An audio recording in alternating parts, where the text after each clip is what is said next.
And while it's a bit of a stretch to expect Australia's Peter Dutton to wander the election campaign trail with a chainsaw, he could certainly promise to strip back on the public service, come the next election if he wants to win. I mean, it seemed to get the South Americans excited. So do you think it might work here? And if so, what would be the start of the spending cut, would you say? I'd say cut back on the Ministry of Truth and perhaps that little Thistlethwaite who's in charge of a republic that doesn't exist.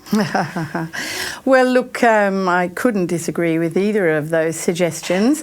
They had my wholehearted endorsement. I do think that there is a profound difference between Argentina and Australia because we were founded by the British and they were founded by the Spanish. And you can see that if you compare the history of British colonies and the British history of Spanish colonies. So I think a lot of what I think is most wonderful about the British and the inheritance we got from them, the stability, the political stability that we've had in this country has also gone together with perhaps not the sort of fireworks that you see in Argentina. And I think Dutton is the last person that I can imagine trying to or succeeding in adopting a sort of a Millet-like persona. I wouldn't advise that. I think he's actually, in his own ways, doing quite a good job.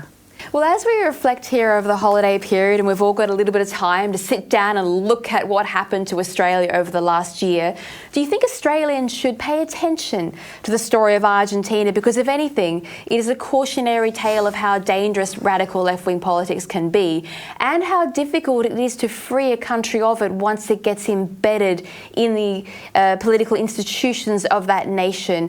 Should Australians go and have a little look at the cautionary tale that is Argentina? Well, I did suggest this, for example, as I mentioned earlier, the state governments here in Australia have gone on wild spending sprees in Victoria and in Queensland.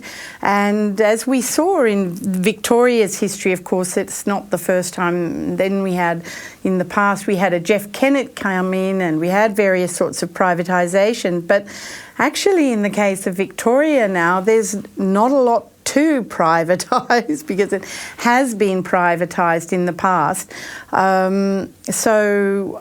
I think, there is a cautionary tale there for anyone who likes to spend a lot and run up a lot of debts. And I think that's almost all the governments in Australia at the moment. I was going to say that's particularly Anthony Albanese, Mr. Airbus Albo, and his little, I'm going to reimagine capitalism charmers, and Bowen, who's never seen a windmill he doesn't like the look of.